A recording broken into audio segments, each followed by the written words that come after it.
Hello student, good morning. स्वागत करता हूं मैं आपका श्री अग्रसेन के इस ऑनलाइन प्लेटफॉर्म पर। देखिए बच्चों, हमारे ऑनलाइन सीरीज के अंतर्गत पिछले वीडियो तक जो है हमने क्रोमोसोमल म्यूटेशन पढ़ लिया था और क्रोमोसोमल म्यूटेशन के अंतर्गत हमने पढ़ा था मॉर्फोलॉजिकल म्यूटेशन। इट मीन्स संरचनात्मक उत्परिवर्तन।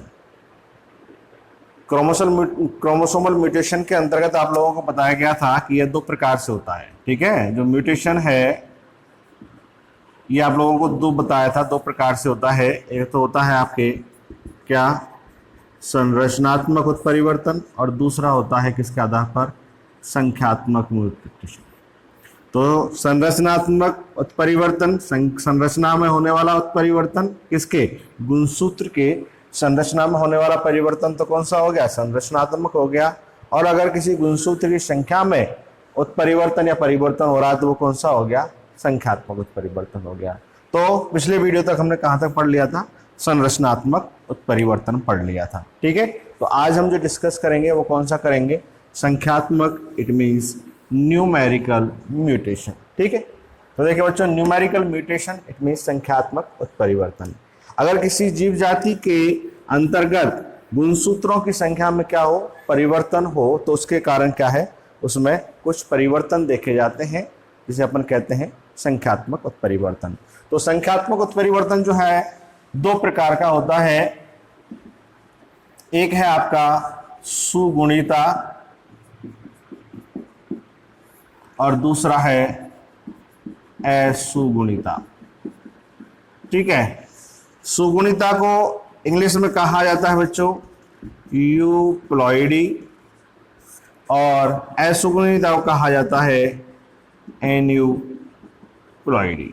ठीक है, एन्यूप्लॉइडी एंड यूप्लॉइडी, जिसके अंतर्गत आप लोगों को सुगुणिता के बारे में मैंने आपको इतना बताया था कि इस प्रकार के संख्यात्मक उत्परिवर्तन में किसी जीव जाति के गुणसूत्रों की संख्या में होने वाला जो परिवर्तन है वह कैसा होता है, एक युग्म के रूप में होता है। ठीक है, गुणसूत्र के किसमें, एक सेट में, चेंज इन ए सेट। ठीक है, अर्थात एक युग्म के रूप में क्या होता है, परिवर्तन होता है। आया क्या समझ में, अर्थात किसी जीव जाति के गुणसूत्रों की संख्या में जो परिवर्तन है वह एक युग्म के गुणज के रूप में होता है।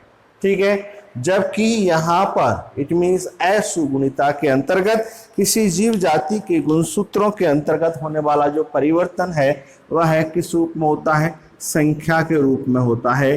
ठीक है, इकाई के रूप में होता है।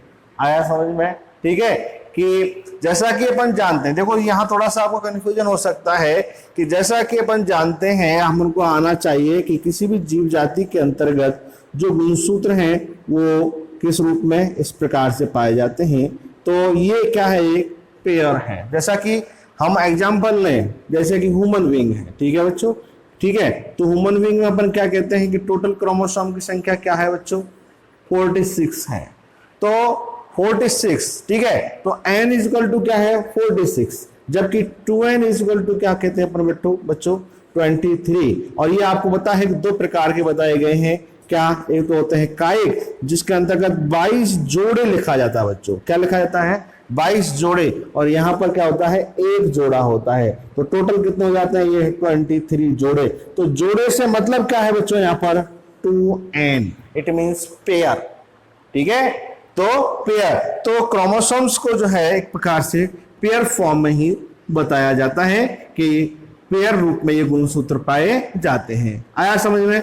तो यहां पर यूप्लॉइडी के अंतर्गत जो गुणसूत्रों की संख्या में वृद्धि होगी वो किसके रूप में होगी, एक जोड़े के रूप में होगी, जबकि यहां पर इस प्रकार से नहीं होगी। यहां एक युग्म के रूप, एक गुणसूत्र के रूप में, क्योंकि दो हैं ये, तो एक युग्म के रूप में भी किसका क्या हो जाएगा, परिवर्तन होगा, उसकी कॉपी होगी। ठीक है, तो ये एक जोड़ा है, तो एक जोड़े के यहां तो एक जोड़ा, जैसे कि देखिए ये एक जोड़ा है। ठीक है, तो ये एक जोड़ा है, तो यहां इसकी पूरी जो है एक जोड़े के रूप में ही क्या होगी, कॉपी होगी। ठीक है, तो ये तो कौन सा हो गया, आपके सुगुणिता हो गया। ठीक है, और यहां पर क्या होगा कि ये एक जोड़ा है, तो यहां पर एक और यहां पर बढ़ जाए इस प्रकार से, तो ये कौन सा हो जाएगा, असुगुणिता। इट मींस, ठीक है, समझ में आ गया होगा कि यहां पर गुणन जो है वो क्या होगा, वह युग्म के रूप में होगा, जबकि वहां पर युग्म के रूप में गुणन नहीं होता है। ये हम वहां पर क्लियर कर चुके हैं। ठीक है, तो ये दो प्रकार का हो गया, सुगुणिता और असुगुणिता। अब देखिए बात कर रहे हैं हम, आते हैं दोबारा कहां पर, सुगुणिता। तो सुगुणिता जो है, अगर एक सेट के अंतर्गत क्या होती है बच्चों, या अगर गुणसूत्र के अंतर्गत एक सेट के अंतर्गत परिवर्तन होता है तो उसे अपन कहते हैं क्या, एक सेट में अगर वृद्धि होती है तो उसे अपन क्या कहते हैं बच्चों, हिप्लॉइडी। ठीक है, उसे अपन क्या कहते हैं, हिप्लॉइड कहते हैं या हिप्लॉइडी कहते हैं। ठीक है, अगर किसमें एक सेट में वृद्धि हो रही है, ठीक है, तो उसे अपन क्या कहेंगे, हिप्लॉइड कहेंगे। अगर दो सेट के अंतर्गत वृद्धि हो रही है, ठीक है, तो उसे अपन कहेंगे क्या बच्चों, डिप्लॉइड कहेंगे। ठीक है, और अगर तीन सेट में क्या हो रही है, परिवर्तन वृद्धि हो रही है, तो उसको अपन क्या कहते हैं बच्चों, ट्रिप्लॉइड कहते हैं। ठीक है, तो इस प्रकार से यहां पर ये हिप्लॉइड, डिप्लॉइड, ट्रिप्लॉइड रूप में जो है सुगुणिता देखी जाती है। और अगर तीन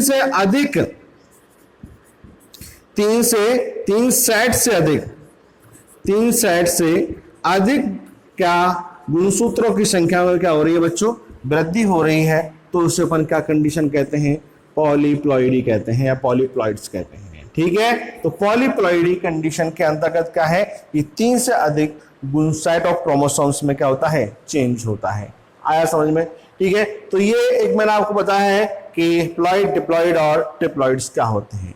अब देखिए बच्चों, इसमें जैसे कि यहां ये तो आपने क्लियर हो गई। अब बात आती है यहां पर क्या, कि जो ये हमारा पॉलीप्लॉइड होता है बच्चों, क्या होता है, पॉलीप्लॉइड होता है। ये पॉलीप्लॉइड के अंतर्गत भी क्या होता है, थोड़ा सा इसका एक प्रकार बताया है, तो मैं यहां पर लिख रहा हूं क्या, पॉलीप्लॉइडी। ठीक है, पॉलीप्लॉइड्स। ठीक है, अब ये पॉलीप्लॉइड्स को दो प्रकार का बताया गया बच्चों। पॉलीप्लॉइड को दो प्रकार कौन कौन से, एक होता है क्या, ऑटो पॉलीप्लॉइड, ठीक है, और एक होता है बच्चों कौन सा, एलो पॉलीप्लॉइडी। ठीक है, दो प्रकार का हो गया, ऑटो पॉलीप्लॉइडी और दूसरा है एलो पॉलीप्लॉइडी। ऑटो पॉलीप्लॉइडी के अंतर्गत क्या होता है बच्चों, कि जो क्रोमोसोम्स हैं, उन क्रोमोसोम्स की संख्या में जो वृद्धि है वह है समान, या यूं कहूं कि समजात क्रोमोसोम्स के अंतर्गत क्या होती है, वृद्धि होती है।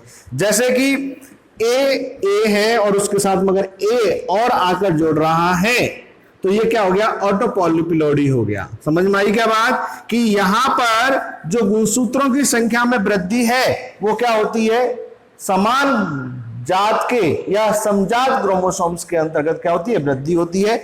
जबकि यहां पर ऐसा नहीं होता है। एक एक रूप में बताते हैं, देखिए कि ऑटो पॉलीप्लॉइडी जो है वो दो प्रकार से बताने का प्रयास किया गया है, कि एक होती है आपकी कौन सी, ऑटो ट्रिप्लॉइडी। ठीक है, तो ऑटो ट्रिप्लॉइडी क्या किसे कहते हैं, ऑटो ट्रिप्लॉइडी इट मींस गुणसूत्र जो है वो क्या है, ट्रिप्लॉइड कंडीशन के अंतर्गत है। तो और वो भी कैसे हैं बच्चों, समान है। तो ए तीन है, ट्रिप्लॉइड कंडीशन के अंतर्गत है, तो ये क्या हो गया, ऑटो ट्रिप्लॉइडी हो गया। इसी प्रकार से अगर यहां क्रोमोसोम्स 4 हैं तो वो क्या कहलाएंगे, जैसे कि ऑटो टेट्राप्लॉइडी। ठीक है, तो क्रोमोसोम्स यहां कितने हैं, 4 हैं, और चारों ही क्या हैं, समान है, समजात है, तो ये क्या हो गया, ऑटो टेट्राप्लॉइडी हो गया। ठीक है, तो ऑटो पॉलीप्लॉइडी कितने प्रकार की होगी बच्चों, दो प्रकार की हो गई, ऑटो ट्रिप्लॉइडी एंड ऑटो टेट्राप्लॉइडी। ठीक है, अब देखिए बच्चों, यहां पर ये दूसरा प्रकार है एलो पॉलीप्लॉइडी, जिसके अंतर्गत मैंने आपको बताया कि जो क्रोमोसोम्स हैं वो समान नहीं होती है, और उसके अंतर्गत जो वृद्धि होती है वो एक तरह से दूसरी। तो इसमें अपन लिख सकते हैं कि इसमें या इस प्रकार के पॉलीप्लॉइडी में, इस प्रकार के पॉलीप्लॉइडी में अलग अलग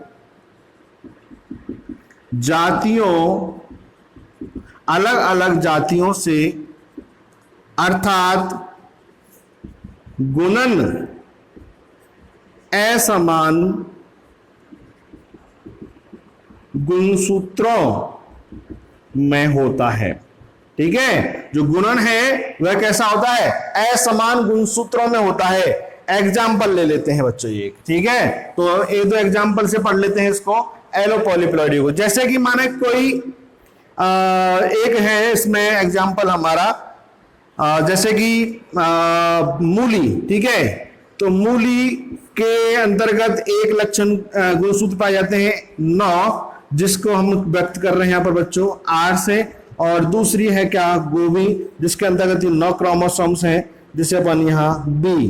ठीक है, तो मूली और क्या, दोनों गोभी, इनके मध्य जब हमने क्या कराया बच्चों, क्रॉस कराया, तो टोटल क्रोमोसोम्स हो गए हमारे 18, और ये 18 क्रोमोसोम्स जो होंगे वो किस रूप में होंगे बच्चों, कैपिटल आर कैपिटल बी में होंगे, जिससे कि हम यहाँ पर क्या कहेंगे, F1 पीढ़ी कहेंगे। ठीक है बच्चों, ठीक है, तो F1 पीढ़ी में क्या हो गया, गुणन हो गया, आया समझ में। लेकिन यहाँ क्रोमोसोम क्या है, अलग अलग है। अब इसकी हम उनको आगे अगर इसकी हम संतति प्राप्त करते हैं तो नेक्स्ट में क्या आएंगे, 36 हो जाएंगे, और 36 के अंतर्गत क्या, आर आर और बी बी हो गए। ठीक है, तो ये क्या हो गया बच्चों, आपके क्या हो गया, ये एलो पॉलीप्लॉइडी की जो गुणसूत्रों की संख्या में जो वृद्धि हुई है वह किस रूप में हुई है, असमान गुणसूत्रों के अंतर्गत हुई है। तो ये कौन सा हो जाएगा आपका, एलो पॉलीप्लॉइडी। ठीक है, तो एलो पॉलीप्लॉइडी जो है वह किसके अंतर्गत आया, सुगुणिता के अंतर्गत आया। सुगुणिता के अंतर्गत जो है वह गुणसूत्रों के युग्म में ही वृद्धि हो रही है।